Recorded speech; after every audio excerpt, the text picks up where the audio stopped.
Hello and welcome students, Gyanjyoti coaching সেন্টারের পক্ষ থেকে তোমাদের সকলকে আরও একবার স্বাগত। আমি ইয়াসমিন। আমি তোমাদের ইউনিভার্সিটির আন্ডারে এডুকেশন সাবজেক্টটি নিয়েই তোমাদেরকে গাইড করার পড়ানোর চেষ্টা করছি। আশা করছি অল্প কিছু হলেও তোমরা আমার থেকে শিখতে পারছো। তোমরা যারা এখনও আমাদের সাথে যুক্ত হওনি বা যুক্ত হতে চাইছো, তাদের জন্য কি করতে হবে দেখো, এখানে দুটো হেল্পলাইন নাম্বার দেওয়া আছে। নাম্বারগুলো কী কী?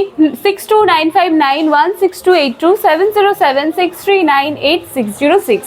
এই দুটো নাম্বারের মধ্যে যে কোনো একটি নাম্বারে কল করে তোমরা তোমাদের সাবজেক্টসগুলো নিয়ে আমাদের সাথে যত তাড়াতাড়ি সম্ভব কিন্তু যুক্ত হয়ে যাও, কারণ আস্তে আস্তে কিন্তু তোমরা পরীক্ষামুখী হয়ে যাচ্ছ। কারণ এই যে মার্চ, এরপরে আস্তে আস্তে মানে পরীক্ষার দিনগুলো সামনে আসছে, এবং যারা এখনও পড়াশুনো স্টার্ট করোনি বা এখনও চাইছো যে আমাদের কাছ থেকে পড়বে বা ভর্তি হতে পারোনি বা চাইছো, তারা কিন্তু আর লেট করো না, যত তাড়াতাড়ি সম্ভব হয় আমাদের সাথে যুক্ত হয়ে যাও। দেখো, কোর্স ফি কিন্তু তোমাদের ভীষণ সামান্য রাখা হয়েছে, শুধুমাত্র 999 টাকা, 999, এবং তোমাদের কোর্স ডিউরেশন রয়েছে কিন্তু 6 মান্থসের। ঠিক আছে, চলো, ছোট্ট একটুখানি ইনফরমেশন ছিল আমার, দেওয়া হয়ে গেছে। এবার ডাইরেক্ট আজকের টপিকে আমরা চলে আসি। আমাদের ইউনিট 1-এর concept, scope, aim of education, educational philosophy, এটা চলছিল। এটার মধ্যে সাব টপিক ছিল ডেলার্স কমিশন।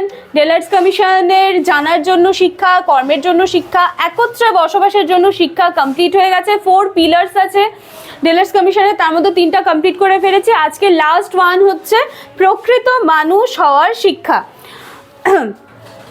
আমি বলবো যে যারা মনে করো যে আজকে এই ভিডিওটা পর্যন্ত পৌঁছেছো এবং যাদের ডেলার্স কমিশন নিয়ে কোনো কনসেপ্টই ক্লিয়ার না, 4 পিলার্স কি, কত খ্রিস্টাব্দে এলো, এসব কোনো কিছুই ক্লিয়ার না, তারা কিন্তু একটু আগের ভিডিওগুলো দেখে আসবে। এবং ডেলার্স কমিশনের উপরে কিন্তু অলরেডি আমার একটা ডিটেলস ক্লাস দেওয়া আছে, সেটাও কিন্তু একটু কাইন্ডলি তোমরা দেখে নিও। চলো, আর কথা না বাড়িয়ে আজকে টপিকে আমরা চলে আসি। দেখো, আধুনিক শিক্ষার যে লক্ষ্য, সেই হিসাবে মানে সেটিকে সামনে রেখে এই যে ডেলার্স কমিশন যে তৈরি হয়েছিল 1996, তার কিন্তু 4টা পিলার্স ছিল। 4টা পিলারগুলো কি কি? জানার জন্য শিক্ষা, কর্মের জন্য শিক্ষা, একত্রে বসবাসের জন্য শিক্ষা এবং প্রকৃত মানুষ হওয়ার শিক্ষা। আমি অলরেডি এই 3টা কিন্তু কমপ্লিট করে ফেলেছি। আজকে আমাদের 4 নম্বর পিলার হলো বা 4 নম্বর স্তম্ভ হলো প্রকৃত মানুষ হওয়ার শিক্ষা, যেটা হচ্ছে আজকে আমাদের আলোচিত বিষয়।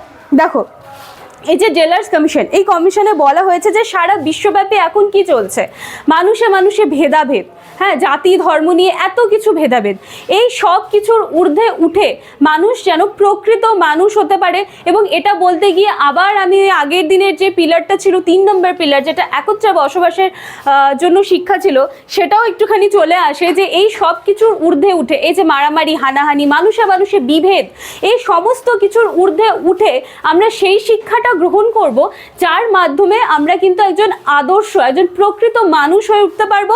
এবং এর সাথে সাথে কিন্তু আমরা একত্রে বসবাস, মিলেমিশে যে বসবাস করতে হয়, সেই শিক্ষাটাও কিন্তু আমরা পাবো। এটা হচ্ছে সেই ধরনেরই শিক্ষা যেটা বলা হচ্ছে যে প্রকৃত মানুষ হওয়ার জন্য শিক্ষা। প্রকৃত মানুষ হওয়ার যে শিক্ষা, এটা বলতে বোঝায় যে মানুষের মধ্যে নৈতিকতা, মূল্যবোধ, এই সমস্ত কিছুই যেন ডেভেলপ করে। মানুষের মধ্যে যে নৈতিকতাগুলো আছে, মূল্যবোধগুলো আছে, এইগুলোর মধ্যে সেগুলো যেন সেগুলি নিয়ে কাজ করে, সেগুলির বিকাশ সাধন করে, এবং করে এই যে এত মানে সারা বিশ্বজুড়ে এখন যে একটা জ্বলন্ত পরিস্থিতি, যেটা আমরা সবাই জানি, সেটার ঊর্ধ্বে উঠে কিন্তু যাতে আমরা একজন প্রকৃত মানুষ হতে পারি, এই নিয়েই কিন্তু কথা বলে আমাদের 4 নম্বর পিলার, তার মানে প্রকৃত মানুষ হওয়ার শিক্ষা। দেখো, এর কয়েকটা উদ্দেশ্য আছে, আমি একটু উদ্দেশ্যগুলো আলোচনা করিয়ে দিই। 1 নম্বর হচ্ছে শিশুকে সমাজ উপযোগী গড়ে তুলতে হবে। শিশু যেন সমাজের কাজে আসতে পারে, সেই হিসাবে কিন্তু একটা শিশুকে গড়ে তুলতে হবে, মানে তাকে সমাজের উপযোগী হয়ে উঠতে হবে। গণতান্ত্রিক চেতনার, তার মধ্যে গণতান্ত্রিক চেতনার সঞ্চার ঘটাতে হবে, ব্যক্তিকে নৈতিক গুণ সম্পন্ন করে গড়ে তুলতে হবে, এবং এর সাথে সাথে অবশ্যই কিন্তু মূল্যবোধ যেটা থাকছে সেটারও কিন্তু বিকাশ ঘটাতে হবে। এবং এর পাশাপাশি থাকলো জাতীয় এবং আন্তর্জাতিক যে ব্যাপারটা, সেটারও কিন্তু যে বোধ, আন্তর্জাতিকতা বোধ বা জাতীয়তা বোধ, এই সব কিছুই কিন্তু এই হচ্ছে প্রকৃত মানুষ হওয়ার জন্য যে শিক্ষা, এই শিক্ষাটা আমরা কেন গ্রহণ করব? কারণ এই যে উদ্দেশ্যগুলো তোমাদের সামনে আমি বললাম, এই উদ্দেশ্যগুলো পূরণ করার জন্য আমাকে এই ধরনের শিক্ষা শিক্ষাটার প্রয়োজন হবে, মানে প্রকৃত মানুষ হওয়ার শিক্ষা, এই শিক্ষাটা আমাদের প্রয়োজন হবে। তো আজকে ডেলার্স কমিশনটা কিন্তু এখানেই শেষ হচ্ছে। আমি আবারও বলবো, ডেলার্স কমিশনের উপরে ডিটেলস ক্লাস আছে, বা এর জানার জন্য শিক্ষা, কর্মের জন্য শিক্ষা এবং একত্র বসবাসের জন্য শিক্ষা, এর ভিডিওগুলো কিন্তু অলরেডি আমার হয়ে গেছে। তোমরা একটু সব ভিডিওগুলো দেখে নিও, তাহলে কি হবে, কনসেপ্টটা ক্লিয়ার হয়ে যাবে। চলো আজকের ভিডিও এইটুকুই থাকছে। ভালো লাগলে লাইক, কমেন্ট, শেয়ার, সাবস্ক্রাইব করতে ভুলবে না, এবং নিজেরা দেখো এবং সাথে সাথে নিজেদের ফ্রেন্ডসদের মধ্যেও শেয়ার করো, এবং আমাদের সাথে যদি যুক্ত হতে চাও তাহলে আর দেরি না করে যত তাড়াতাড়ি সম্ভব হয় আমাদের সাথে যুক্ত হয়ে যাও। চলো আজকের ক্লাস এইটুকুই। Thank you.